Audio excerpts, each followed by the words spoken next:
کام کرتا ہے تو وہ آدمی کھلا ہوا کافر ہے، چاہے وہ دن میں 1000 مرتبہ لا الہ کیوں نہ پڑھے، کیونکہ اس کا تقاضا وہ پورا نہیں کر رہا ہے۔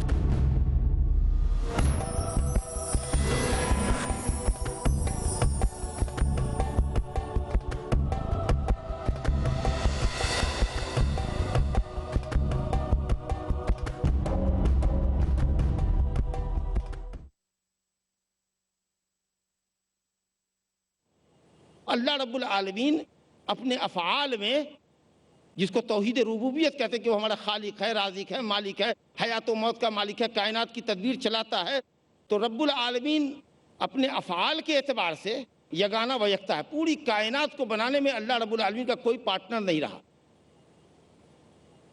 کوئی مشیر نہیں رہا، کوئی معاون نہیں رہا۔ اور دوسری توحید ہوتی ہے توحید الاسماء والصفات، اللہ تعالیٰ کو اس کے ناموں اور صفتوں میں اکیلا جانو۔ جو نام اللہ کے ہیں اور جتنے عمدہ اور پاکیزہ معانی پر دلالت کرتے ہیں، وہ کسی مخلوق کے اندر وہ صلاحیت نہیں ہے۔ مثال کے طور پر اللہ تعالیٰ کے ناموں میں سے ایک نام ہے سمیع، سننے والا، اور انسان کو بھی اللہ تعالیٰ نے سمیع اور بصیر، سننے والا اور دیکھنے والا بنایا۔ لیکن آپ سمجھ سکتے ہیں کہ ہمارے سننے اور دیکھنے کی مقدار محدود ہے، کیپیسٹی مقرر ہے۔ اللہ رب العالمین کے سننے اور دیکھنے کی صلاحیت لامحدود، وہ عرش کے اوپر ہے، لیکن تحت الثری کے اندر، ساتوں طبق زمین کے اندر، اگر کوئی چھوٹی سے چھوٹی مخلوق جو شاید کھلی آنکھوں سے دیکھی نہ جا سکتی ہو، اس مخلوق کو رب العالمین وہاں دیکھ رہا ہے۔ کہیں کوئی پتا نہیں کھڑکتا لیکن اس کو دیکھ رہا ہے، کہیں کوئی دانہ زمین کی تاریکی میں نہیں پڑتا مگر وہ اس کو دیکھ رہا ہے۔ اللہ اکبر! اتنا باریک سنتا ہے کہ چکنے پتھر پر اگر چوٹی چلے تو اس کی آہٹ کو رب العالمین عرش سے سنتا ہے۔ تو اللہ رب العالمین تمام صفات کمال سے اعلیٰ درجے پر فائز ہے۔ بندے کی صلاحیتیں محدود ہیں، لہٰذا ناموں اور صفتوں میں بھی کوئی اس کا مشابہ اور مقابل نہیں ہے، کوئی کمپریزن ہی نہیں ہے مخلوق کا خالق سے۔ اور تیسری جو اہم چیز ہے وہ ہے توحید الوہیت، کہ اللہ رب العالمین اپنی عبادت و بندگی میں اکیلا ہے، اور اصل توحید یہی ہے، اصل توحید یہی ہے، کیونکہ دنیا اللہ رب العالمین کو خالق مالک رازق جاننے میں مختلف نہیں تھی۔ سب لوگ سمجھتے تھے کہ خالق مالک رازق اللہ ہی ہے، یہ انسان کی فطرت میں ہے یہ بات۔ مکہ کے مشرکین کے متعلق قرآن میں ان کے اقرارات موجود ہیں۔ سورہ یونس آیت نمبر 31 آیت میں تلاوت کرتا ہوں۔ رب العالمین فرماتا ہے اعوذ باللہ من الشیطان الرجیم قل من یرزقکم من السماء والارض ام من یملک السمع والابصار ومن یخرج الحی من المیت ویخرج المیت من الحی ومن یدبر الامر فسیقولون اللہ فقل افلا تتقون۔ ان سے پوچھئے تم کو روزی کون دیتا ہے؟ قل من یرزقکم من السماء والارض، آسمان اور زمین سے روزی کون دیتا ہے؟ آسمان سے روزی دینے کا تو آسمان سے بارش کون برساتا ہے؟ زمین سے غلے پھل پھول کون اگاتا ہے؟ معدنیات کون نکالتا ہے؟ اَمَّن یملک السمع والابصار، کون ہے تمہارے کانوں کا اور آنکھوں کا مالک؟ سماعت اور بصارت کا مالک کون ہے؟ کس کی دی ہوئی صلاحیت ہے جس سے تم سنتے ہو دیکھتے ہو؟ کون ہے جو زندے کو مردے سے، مردہ کو زندے سے، منی سے انسان پیدا کرتا ہے، انسان سے منی پیدا کرتا ہے، انڈے سے مرغی نکالتا ہے، مرغی سے پھر انڈا نکالتا ہے، گٹھلی سے درخت پیدا کرتا ہے، آسمان سے باتیں کرتا ہوا بلند درخت، اور پھر درخت کے پھل سے بیج تیار کرتا ہے، اس سے پھر درخت پیدا کرتا ہے۔ وَمَن یُدَبِّرُ الْأَمْرَ، کائنات کی تدبیر کون چلاتا ہے؟ پورا نظام کائنات کون چلاتا ہے؟ فَسَيَقُولُونَ اللَّهُ، تو یہ مکہ کے مشرکین کہیں گے کہ اللہ کرتا ہے، یہ نیچر کی آواز ہے۔ تو اللہ فرماتا ہے فَقُل، دلیل اس سے لیجئے کہ پھر تم کیوں نہیں شرک سے بچتے؟ جب سارے کارنامے اللہ ہی کرتا ہے تو بندگی اللہ کے لیے خالص کیوں نہیں کرتے؟ جب یہ سب کچھ اللہ کرتا ہے تو اس کا لازمی تقاضا یہی ہے کہ عبادت کے لائق بھی صرف اللہ ہے۔ گویا توحید کی اس قسم سے جس کا مکے والے اقرار کرتے تھے، اللہ کی توحید ربوبیت، اس کو اللہ نے اس توحید کی دلیل بنا کر پیش کیا جس کا وہ انکار کرتے تھے، یعنی توحید الوہیت کا انکار کرتے تھے۔ اللہ سبحانہ وتعالیٰ کی بندگی میں دوسروں کو بھی شریک کہتے تھے۔ تو کہا گیا کہ جب پوری کائنات کو اللہ رب العالمین نے بغیر کسی کے تعاون اور مدد کے بنایا، تو پھر تمہاری، ہماری یا کسی کی بھی معمولی بندگی کا حق کیسے اللہ کے علاوہ کو پہنچتا ہے؟ یہ اقرار ہے۔ اب اس کے اوپر ہو سکتا ہے کچھ لوگ جو اللہ پر یقین نہیں رکھتے، جن کو دہریہ کہتے ہیں کہ بغیر خالق کے کائنات یوں ہی وجود میں آ گئی، حالانکہ یہ تھیوری بالکل غلط ہے، 100% غلط ہے۔ کائنات ایسے ہی وجود میں، یہ کہ اسٹیج بغیر بنانے والے کے نہیں بن سکتا، یہ مائک بغیر بنانے والے کے نہیں بن سکتا، لیکن اتنی بڑی کائنات بغیر کریٹر کے کریٹ ہو گئی، یہ کریشن بغیر کریٹر کے، تخلیق بغیر خالق کے ہو گئی، یہ بات لوگوں کی کیسے سمجھ میں آ سکتی؟ تو جو لوگ کہتے ہیں کہ بغیر خالق کے کائنات وجود میں آ گئی، اس کا کوئی خالق نہیں، کوئی مدبر نہیں، زمانے میں جیسے بہت سی چیزیں اپنے آپ پیدا ہو گئی ہیں، ہم بھی پیدا ہو گئے ہیں، ہم بھی ایک وقت میں مر جائیں گے، معاملہ ختم۔ تو یہ لوگ جو دہریہ اور ملحد کہلاتے ہیں، ان کے پاس کوئی دلیل نہیں ہے۔ ان کو اگر چھوڑ دیجئے تو دنیا کے سارے انسان، چاہے کسی دھرم کے ماننے والے ہوں، وہ یہ سمجھتے ہیں کہ کریٹر ضرور کوئی نہ کوئی ہے۔ بس فرق وہاں پڑتا ہے کہ جب کریٹر کوئی نہ کوئی ہے تو جو کریٹر ہے بندگی اسی کی ہونی چاہیے، اس کے علاوہ کسی کی نہیں ہونی چاہیے۔ یہاں کر کے اسلام بالکل راہ متعین کرتا ہے کہ جب کوئی نہ کوئی کریٹر ہے تو جو کریٹر ہے وہی بندگی کے لائق، جو خالق ہے وہی بندگی کے لائق۔ تو اللہ رب العالمین نے ایسے دہریہ کو جو کہتے تھے کہ زندگی اور حیات موت ایسے ہی ہو گئی ہے سڈنلی، تو کہا ان کے متعلق ان ہی الا حیاتنا الدنیا نموت ونحیا وما یہلکنا الا الدہر۔ اللہ فرماتا ہے کہ جو لوگ یہ کہتے ہیں کہ زمانے میں ایسے ہی پیدا ہو گئے، مر جائیں گے، کوئی ہمارا پیدا کرنے والا نہیں، کوئی مارنے والا نہیں، تو اللہ تعالیٰ فرماتا ہے کہ ان کے پاس کوئی علم نہیں ہے، وما یہلکنا الا الدہر انہم الا یظنون، یہ صرف گمان ہے ان کا، وما لہم بذلک من علم انہم الا یظنون، ان کے پاس کوئی علم نہیں ہے، صرف گمان، اٹکل پچو بغیر دلیل کی بات کر رہے ہیں۔ آپ یہ کہہ سکتے ہیں کہ کیسے آپ کہتے ہیں کہ دنیا کے سارے انسان اللہ کو مانتے؟ فرعون نے کہاں مانا؟ فرعون نے کہاں کہا؟ وہ رب العالمین کو تو نہیں مانتا تھا کہ کوئی کریٹر ہے، کہتا وما رب العالمین، رب العالمین کیا ہوتا ہے؟ انا ربکم الاعلی، میں ہی بلند رب ہوں۔ تو حقیقت یہ کہ صرف تکبر اور اناد تھا فرعون کا، ورنہ حضرت موسیٰ کے ذریعے جو معجزات پیش کیے گئے تھے، ضمیر کی آواز یہی تھی کہ نہیں، یہ معجزات اور کائنات کا بنانے والا اللہ ہے۔ اس لیے سورہ اسراء آیت نمبر 102 میں حضرت موسیٰ علیہ السلام نے ہٹ کیا فرعون کے سامنے، کہا لقد علمت، تم بالکل جانتے ہو، تم کہتے ہو رب العالمین کون ہوتا ہے، لقد علمت، تحقیق کہ تم جانتے ہو، ضرور جانتے ہو، لقد علمت ما انزل هؤلاء الا رب السماوات والارض بصائر وانی لاظنک یا فرعون مثبورا، تم جانتے ہو کہ ان آیات بینات کو، ان معجزات کو اتارنے والا اللہ ہے، یہ کوئی جادو نہیں ہے جس کو تم جادو سمجھتے ہو اور جادوگروں کو میرے مقابلے میں بلا لے آئے ہو۔ تم جانتے ہو یہ بصیرت کے لیے ہے، ہدایت کے لیے اللہ نے تمہارے لیے بھیجا ہے، کہ تم لوگ تو معجزہ مانگو گے، علامت مانگو گے، کیا پہچان ہے تمہارے نبی ہونے کی، تو اللہ نے بطور پہچان کے بھیجا ہے۔ اور اگر پھر بھی پہچان کو پہچان کر انکار کرتے ہو صرف تکبر اور اناد میں، تو اپنی ہلاکت کا انتظار کرو۔ یہ مجوس لوگ جنہیں آتش پرست کہتے ہیں، یہ بھی دو خدا کے قائل ہیں، کہتے ہیں ایک خیر کا خالق ہے، ایک شر کا خالق ہے۔ تو آپ کہیے گا کہ دو خدا کی یہ بھی قائل ہے؟ نہیں، یہاں بھی جو خیر کا خالق ہے ان کے یہاں، جو جس کو نور کا خالق کہتے ہیں، روشنی کا خالق، خیر کا خالق، وہ بڑا ہے، اور ظلمت کا، تاریکی کا اور شر کا پیدا کرنے والا چھوٹا ہے، گویا اس میں بھی وہ ایک بڑا مانتے ہیں، ایک چھوٹا مانتے ہیں، تو جو بڑا ہے وہی ورشپ کے لائق۔ اس کے بعد یہ عیسائی کرسچنز جو کہتے ہیں کہ تین معبود ہیں، تو یہ تینوں کو بھی ایکول نہیں مانتے، یہ کہتے ہیں جس کو فادر کہتے ہیں، یعنی نعوذ باللہ اللہ سبحانہ تعالیٰ باپ ہے، مریم علیہ السلام ماں ہے، نعوذ باللہ حضرت عیسیٰ علیہ السلام اللہ کے بیٹے، نعوذ باللہ ثم نعوذ باللہ۔ تو اس میں بھی ان کا عقیدہ یہ ہے کہ جو فادر ہے، باپ ہے، یعنی اللہ سبحانہ تعالیٰ، وہی الہ اکبر ہے، وہی سب سے بڑا معبود ان نیچر ہے۔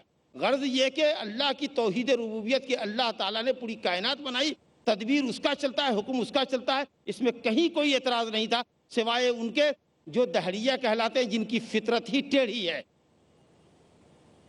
لیکن جس توحید میں جھگڑا تھا، اور نوح علیہ السلام کے بعد سے لے کر کے ہزاروں نبی اور رسول جو بھیجے گئے جس توحید کو پختہ کرنے کے لیے، لوگوں کے دل و دماغ میں اللہ کی توحید کو راسخ کرنے کے لیے، وہ توحید تھی توحید الہیت، توحید عبادت، جس کو توحید فی الطلب والقصد کہتا ہے، کہ آدمی اپنی طلب صرف اللہ سے رکھے، اور آدمی اپنی تمام تر عبادتوں میں اللہ رب العالمین کی رضا اور خوشنودی کا قصد کرے کہ اللہ یہ بندگی صرف تیرے لیے، تو ہی عبادت اور بندگی کے لائق ہے، ہماری ہر طلب تجھی سے ہے، ہماری ہر دعا تجھی سے، ساری بندگی، خوف، رجا، توکل، انابت، توبہ، استغفار، ذبح، نذر، نماز، روزہ، حج، زکوٰۃ، مالی عبادت، ظاہری عبادت، باطنی عبادت، قولی عبادت، فعلی عبادت، جملہ قسم کی عبادت کا اے اللہ تو ہی مستحق ہے. اسی توحید عبادت توحید الوہیت میں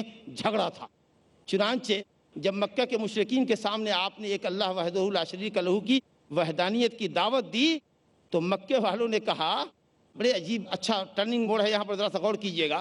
جب کہا کہ کہو لا الہ الا اللہ, تو انہوں نے کہا کہ اس کلمے کے کہنے کا مطلب یہ ہوا کہ ہم اپنے تمام بزرگوں سے اپنا رشتہ توڑ دیں, کسی کے اوپر کوئی چڑھاوا نہ چڑھائیں, کسی کے سامنے ہاتھ جوڑ کے کھڑے نہ ہوں, کسی کے سامنے گھٹنا نہ ٹیکیں. یہ کلمہ تو آپ کا یہ چاہ رہا ہے. کہا انہوں نے سورہ صاد آیت نمبر 5 میں لکھا, اللہ تعالیٰ فرماتا ہے کہ انہوں نے کہا اجعل الآلہۃ الہ واحدا ان ھذا لشیء عجاب. یہ کلمہ تو ہم سے اس بات کا مطالبہ کرتا ہے کہ تمام معبودوں کو چھوڑو, صرف ایک کو معبود جانو, وہ ہے اللہ. نہیں بھائی, ہم سے یہ نہیں ہوگا. ہم اپنے بزرگوں کے اتنے پکے مرید ہیں کہ ہم ان کو نہیں چھوڑ سکتے. ان کو گوارا نہیں تھا, انہوں نے کلمہ نہیں پڑھا, کہا ہمیں معاف کیجئے میں نہیں پڑھتا, میں اپنے بزرگوں کو نہیں چھوڑتا. معنی سمجھ گئے اس کلمے کا کیا تقاضا ہے. ایک جگہ اور دیکھیے, سورہ صافات آیت نمبر 35-36 میں اللہ تعالیٰ فرماتا ہے انہم کانوا اذا قیل لهم لا الہ الا اللہ یستکبرون وَيَقُولُونَ أَإِنَّا لَتَارِكُوا آلِهَتِنَا لِشَاعِرٍ مَجْنُونٍ. ان سے کہا جائے کہ کہو لا الہ الا اللہ کہو, تو کہتے ہیں ہم کسی نعوذ باللہ شاعر اور دیوانہ نہیں, ہم کو کہتے تھے ہم کسی شاعر اور دیوانے کے کہنے پر اپنے معبودوں کو بزرگوں کو چھوڑ دیں. اور کہتے ہیں أَإِنَّا لَتَارِكُوا آلِهَتِنَا, کیا ہم اپنے معبودوں کو چھوڑ دیں کسی شاعر دیوانے کے کہنے پر. نعوذ باللہ کہ نبی صلی اللہ علیہ وسلم شاعر اور دیوانہ ہو. کیا شاعر اور دیوانے کی زبان سے اس طرح کی بات نکلتی ہے؟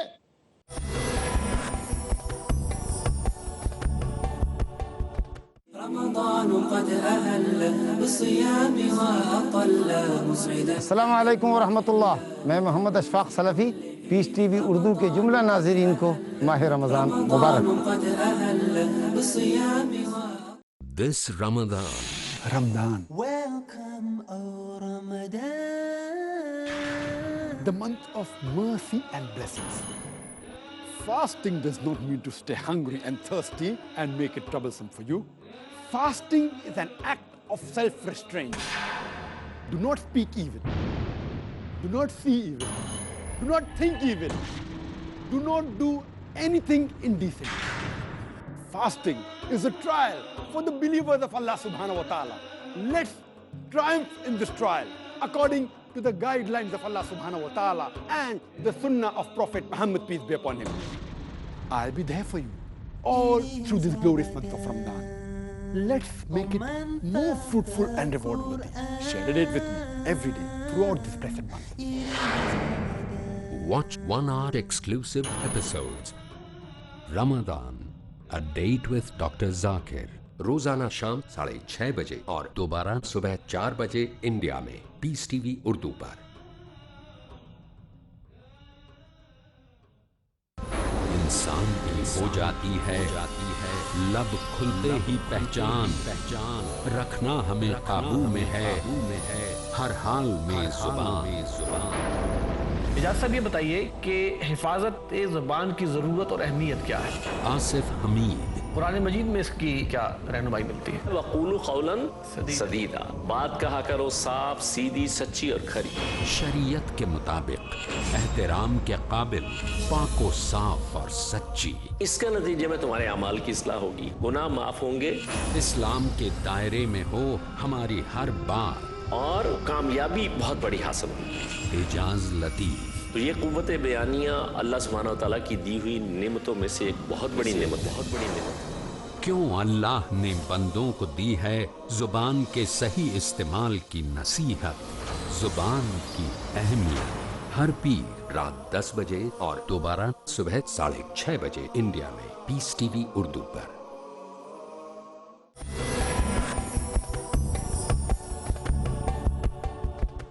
مکہ کے مشرکین نے جن کو اللہ نے ہدایت نہیں دینی تھی انہوں نے اس کا انکار کیا. ان کو محبت تھی بزرگوں سے, کہا کہ نہیں, یہ کلمہ صرف بندگی اللہ کے لیے خاص کرتا ہے اور ہم ایسا نہیں کر سکتے. لیکن ہم کیسے مسلمان ہیں کہ ایک طرف بباغ دوحل کہتے ہیں لا الہ الا اللہ, اللہ کے سوا کوئی ورشپ کے لائق نہیں, کوئی عبادت کے لائق نہیں, اور پھر نہ جانے کہاں کہاں ہماری جبین نیاز خم ہوتی ہے, کہاں کہاں گھٹنے ٹیکتے ہیں, کہاں کہاں ہاتھیں پسارتے ہیں, کن کن کو مدد کے لیے یا فلاں یا فلاں یا فلاں المدد یا فلاں المدد شیئن للہ, اس طرح کے کفریہ اور شرکیہ نعرے لگاتے. تو بجا طور پر وہ اچھے تھے جنہوں نے انکار کر دیا کہ بھیا بخشو ہم کو, معاف کرو, ہمیں بخش دو, ہم یہ کلمہ نہیں کہہ سکتے کیونکہ اس کلمے کا تقاضا ہم سے پورا نہیں ہوگا. لیکن ہم کلمہ بھی کہہ رہے ہیں تو یا تو شاید اس کا معنی نہیں سمجھ رہے ہیں, یا معنی سمجھ بھی رہے ہیں تو شیطان حاوی ہے ہم پر اور شرک کرا رہا ہے. تو بس لہذا جو کوئی اس کلمے کا معنی سمجھ کر اللہ کی وحدانیت کے اوپر کامل یقین رکھتا ہے اپنے دل کے اندر اور کہتا ہے لا الہ الا اللہ, اپنی زبان سے اقرار کرتا ہے اور اپنے عمل کے ذریعے بھی ثابت کرتا ہے کہ وہ اللہ رب العالمین کا مخلص بندہ ہے اور اپنی بندگی کا کوئی بھی حصہ وہ اللہ کے علاوہ کے لیے روا نہیں رکھ سکتا, تو ایسا بندہ مومن ہے, ایسا بندہ ظاہراً و باطناً انشاءاللہ مسلمان ہے. جو آدمی زبان سے کلمہ پڑھتا ہے لیکن دل میں ایمان نہیں ہے وہ کیا ہے؟ منافق. جس آدمی کے دل میں ایمان ہے, زبان پر کلمہ بھی ہے کہ اللہ کے سوا کوئی بندگی کے لائق نہیں, لیکن وہ شرک کا کام کرتا ہے, غیر اللہ کی دہائی دیتا ہے, غیر اللہ سے مدد مانگتا ہے, جی ایسے کاموں کے لیے جن پر اللہ کے سوا کوئی قادر نہیں ہے, غیر اللہ پر نظر و نیاز چڑھاتا ہے, تو وہ آدمی کھلا ہوا کافر ہے, چاہے وہ دن میں 1000 مرتبہ لا الہ کیوں نہ پڑھے, کیونکہ اس کا تقاضا وہ پورا نہیں کر رہا ہے. ایک طرف تو کہہ رہا ہے کہ اللہ کے علاوہ کوئی بندگی کے لائق نہیں, دوسری طرف نظر و نیاز چڑھا رہا ہے دوسروں کے سامنے, دوسروں کو مدد کے لیے پکار رہا ہے. تو مومن وہ ہے جو اللہ کی وحدانیت پر دل سے یقین رکھتا ہو, زبان سے اقرار کرتا ہو اور عمل کے ذریعے بھی اللہ رب العالمین کی بندگی کو وہ ثابت کرتا ہو. میرے بھائیوں, صرف یہ عقیدہ کہ اللہ خالق مالک رازق تو ہے, میں اس کو مانتا ہوں, لیکن بزرگوں کے اوپر کچھ نظر و نیاز چڑھا دیتا ہوں, یہ نجات کے لیے اگر کافی ہوتا تو یہ عقیدہ بدرجہ اتم پورے 100% مکہ والوں کے پاس موجود تھا, پھر وہ جہنم میں کیوں جاتے؟ تو معلوم ہوا کہ توحید ربوبیت اور توحید الاسماء و صفات, اللہ کے ناموں اور صفتوں پر ایمان لانا اور اللہ کے افعال اس کی قدرت پر ایمان لانا نجات کے لیے کافی نہیں ہے, جب تک کہ بندہ اپنی بندگی کو اللہ رب العالمین کے لیے خاص نہ کرے. میرے بزرگوں, دوستو, اب جو تھوڑا وقت باقی ہے, ریسٹ ٹائم جو باقی ہے, میں سمجھتا ہوں کہ آپ نے اللہ کی توحید کی تینوں قسموں کو, توحید ربوبیت, توحید اسماء و صفات جس سے اللہ کی معرفت حاصل ہوتی ہے, اور توحید الوہیت جو اللہ کا حق ہے بندے پر کہ ہم بندے صرف اسی کی بندگی کریں, اس کو جب ہم نے سمجھ لیا تو اب جو لوگ شرک کرتے ہیں, اللہ کے علاوہ کی پرستش کرتے ہیں, ان کے کچھ شبہات ہیں. وہ شرک کر رہے ہیں لیکن کہتے ہیں یہ شرک نہیں ہے, یا یہ کہتے ہیں کہ شرک تو کر رہے ہیں مگر یہ شرک کون کرا رہا ہے؟ مجھ سے ہمارا اللہ کرا رہا ہے, لہذا ہمارا کوئی گناہ نہیں. دیکھیے کئی شبہات ہیں, چونکہ وقت کم ہے اس لیے صرف سرسری طور پر گزروں گا. مکہ کے مشرکین کا ایک توحید کے مقابلے میں ایک شبہ یہ تھا کہ دیکھو بھائی, بات ایسی ہے کہ جو کہہ رہے ہیں وہ تو ٹھیک ہے, لیکن ہمارے باپ دادا ایسا کرتے ہوئے آئے, بزرگوں سے ان کا تعلق رہا, وہاں چڑھاوے چڑھاتے رہے, نظر و نیاز دیتے رہے, لہٰذا ہم اپنے باپ دادا کے طریقے کو نہیں چھوڑیں. آج بھی کچھ لوگوں کو اگر صحیح دین کی طرف بلائیے تو کہتے ہیں بات تو مولوی صاحب آپ کی سمجھ میں آ رہی ہے, لیکن ہمارے پروج, ہمارے اگلے لوگ ایسا کرتے ہوئے آ رہے ہیں. یہ بہت بھولی دلیل ہے. جب انسان ہر دلیل سے عاجز رہ جاتا ہے تو باپ دادا کے سر کے اوپر الزام تھوپتا ہے. مکے والوں نے بھی یہی کہا, اعوذ باللہ من الشیطان, وَكَذَلِكَ مَا أَرْسَلْنَا مِن قَبْلِكَ فِي قَرْيَةٍ مِّن نَذِيرٍ إِلَّا قَالَ مُتْرَفُوهَا إِنَّا وَجَدْنَا آبَاءَنَا عَلَىٰ أُمَّةٍ وَإِنَّا عَلَىٰ آثَارِهِمْ مُقْتَدُونَ. سورۃ زخرف آیت نمبر 23 میں اللہ فرماتا ہے کہ اے نبی, آپ سے پہلے جو رسول ہم نے بھیجا تو وہاں بھی یہی بات تھی کہ جب آپ نے ان کو بلایا لا الہ کی طرف تو انہوں نے کہا کہ ہم نے اپنے باپ دادا کو ایک طریقے پر پایا ہے, ہم انہی کے طریقے کی پیروی کریں گے. ارے کیا باپ دادا اگر جاہل رہے ہوں, علم اور ہدایت سے محروم رہے ہوں, پھر بھی کرو گے؟ اللہ رب العالمین نے رد فرمایا. سورہ بقرہ آیت نمبر 170 اور سورہ مائدہ آیت نمبر 104 میں اللہ رب العالمین نے فرمایا اولو کان آباؤہم لا یعقلون شیئا ولا یہتدون اولو کان آباؤہم لا یعلمون شیئا ولا یہتدون. تمہارے باپ دادا علم عقل سے اگر پیدل بھی رہے ہوں, خالی بھی رہے ہوں, بے وقوف رہے ہوں, ہدایت سے محروم رہے ہوں, تب بھی باپ دادا کی بات مانو گے؟ ارے باپ دادا کی اچھی باتوں میں پیروی کرو, ایمان اور عمل صالح کے اندر پیروی کرو. باپ دادا کی پیروی حضرت یوسف علیہ السلام نے بھی کی, جیل میں انہوں نے تقریر کی, کہا دونوں جیل کے ساتھیوں واتبعت ملت آبائی ابراہیم و اسحاق و یعقوب ما کان لنا ان نشرک باللہ من شیء. سنو, ہم اپنے باپ حضرت ابراہیم اور حضرت اسحاق اور اپنے باپ یعقوب کی پیروی کرتے ہیں, ان کے دین دھرم کی پیروی کرتے ہیں. اللہ کا شکر ہے کہ ہم اللہ کی بندگی میں کسی کو شریک نہیں کرتے. اللہ کی توحید پڑھے کیونکہ ہمارے آباء و اجداد اللہ کی خالص توحید پڑھتے. ذالک من فضل اللہ علینا وعلی الناس ولکن اکثر الناس لا یشکرون. یہ اللہ کا بہت بڑا فضل ہے, سب سے بڑا فضل ہے اس انسان پر جس کے اندر اللہ تعالیٰ اس عقیدے کو پختہ کر دے کہ بندگی صرف اللہ کا حق ہے. تو اللہ کی قسم اس سے بڑا فضل اور انعام کسی پر نہیں ہو سکتا. یہ اللہ کا سب سے بڑا فضل ہے جو ہم پر ہے کہ اس نے اپنی توحید کے اوپر ہم کو لگایا ہے. لیکن اکثر لوگ شکر گزاری نہیں کرتے. دیتا ہے نعمت اللہ, گاتے ہم گن دوسروں کا, جلاتا ہے وہ, مارتا ہے وہ, عزت ذلت کا وہ مالک ہے, اور نہ جانے کہاں کہاں کس کس در کے اوپر جبہ سائی کرتے ہیں, متھا ٹیکتے ہیں. میرے بزرگوں دوستوں, ایک شبہ ان کا یہ بھی تھا کہ بھائی ایسا ہے کہ اگر اللہ رب العالمین اگر نہیں چاہتا تو ہم شرک کیوں کرتے, اللہ چاہتا ہے تو شرک کرتے. سوال صرف اتنا ہے, اس میں آیت ہیں سورہ انعام کی آیت نمبر 148 میں سیقول الذین اشرکوا لو شاء اللہ ما اشرکنا ولا آباؤنا. میں حوالہ دیتا ہوں سورہ انعام آیت نمبر 148 دیکھ لیجئے. اسی طریقہ سے سورہ نحل کے اندر بھی یہ آیت موجود ہے, سورہ زخرف میں بھی یہ آیت موجود ہے. اللہ اگر چاہتا تو ہم شرک نہ کرتے. سوال یہ کہ اگر اللہ شرک چاہتا کہ دنیا میں شرک ہو تو اتنے انبیاء اور رسول کو کیوں بھیجا اس نے, جو شرک سے منع کرنے کے لیے آئے, توحید کی دعوت دینے آئے, اور جنہوں نے شرک کی راہ سے ہٹنا گوارا نہ کیا, اسی پر جمے رہے. تو ہزار نصیحتوں کے باوجود جب دیکھا کہ یہ قوم ہدایت پر آنے والی نہیں, تو اللہ نے اس قوم کو ہلاک کیوں کیا.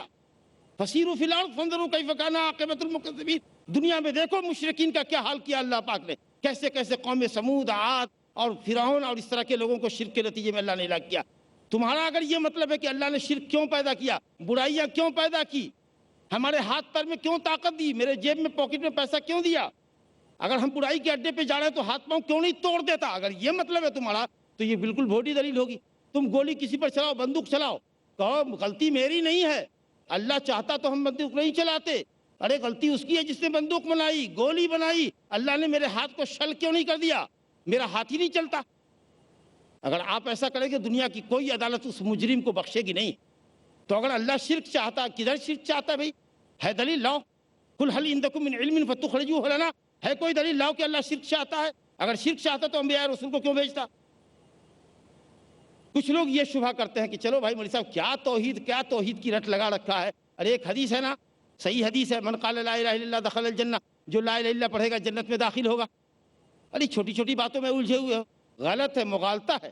جس نے لا الہ الا اللہ کہا کا کیا مطلب ہے, زبان سے کہہ دینا کلمہ پڑھو کہ اللہ کے سوا کوئی بندگی کا لائق نہیں ہے, اور سارا شرک و بدعت اور گناہوں میں ملوث رہو, کہو کہ ہم کلمہ پڑھتے ہیں جنت میں جائیں گے, یہ مطلوب ہے. اقبال نے بڑا اچھا کہا, زبان سے کہہ بھی دیا لا الہ تو کیا حاصل, دل و نگاہ مسلمان نہیں تو کچھ بھی نہیں. نبی کریم صلی اللہ علیہ وسلم فرمایا, سنو, ان اللہ حرم علی النار من قال لا الہ الا اللہ یبتغی بذلک وجہ اللہ. اللہ نے جہنم کو اس شخص پر حرام کیا ہے جو لا الہ الا اللہ کہتا ہے اللہ کی رضا چاہتا ہے. تو کیا لا الہ کہہ کر شرک کرنے سے اللہ کی رضا حاصل ہوگی؟ اس کا مطلب ہے کہ اگر آپ تقاضے پورا نہیں کر رہے ہیں لا الہ کے, واجبات و فرائض نہیں بجا لا رہے ہیں, شرک سے اجتناب نہیں کر رہے ہیں, گناہ سے آپ نہیں بچ رہے ہیں, تو اس کا مطلب یہ کہ لا الہ الا اللہ کا تقاضا پورا نہیں ہو رہا ہے. من قال لا الہ الا اللہ, مسلم کی روایت ہے, پہلی روایت اتبان بن مالک کی, بخاری مسلم کی, یہ روایت مسلم میں ہے. من قال لا الہ الا اللہ وکفر بما یعبد من دون اللہ, جس نے کہا کہ اللہ کے سوا کوئی معبود نہیں اور اللہ کے علاوہ ہر کسی کا انکار کر دیا, تب وہ مسلمان ہوا, اس کی جان, اس کا مال محفوظ رہا. وہب بن منبہ کا قول میں نے نقل کیا ہے ایک موقع پر, اس کو میں دہراتا ہوں. وہب بن منبہ سے کہا گیا کہ اے صاحب, کیا لا الہ الا اللہ جنت کی کنجی نہیں ہے؟ کہا کہ کنجی تو ہے لیکن سپاٹ کنجی ہے, اس میں دندانے, دانت جو بنے ہوئے ہیں وہ اعمال صالح ہیں. ایسی چابی لاؤ گے جس میں گھاٹ بنے ہوں, دانت بنے ہوں, تب وہ تالا میں جا کر کے لاک کھلے گا اس کا. اگر بغیر دندانے کی چابی گھساؤ گے کبھی کوئی لاک نہیں کھلے گا. تو صرف لا الہ کہنے سے کام نہیں چلے گا, شرک سے بچنا ہوگا, اعمال صالحہ کرنا ہوگا. وآخر دعوانا ان الحمدللہ رب العالمین, والسلام علیکم ورحمۃ اللہ وبرکاتہ.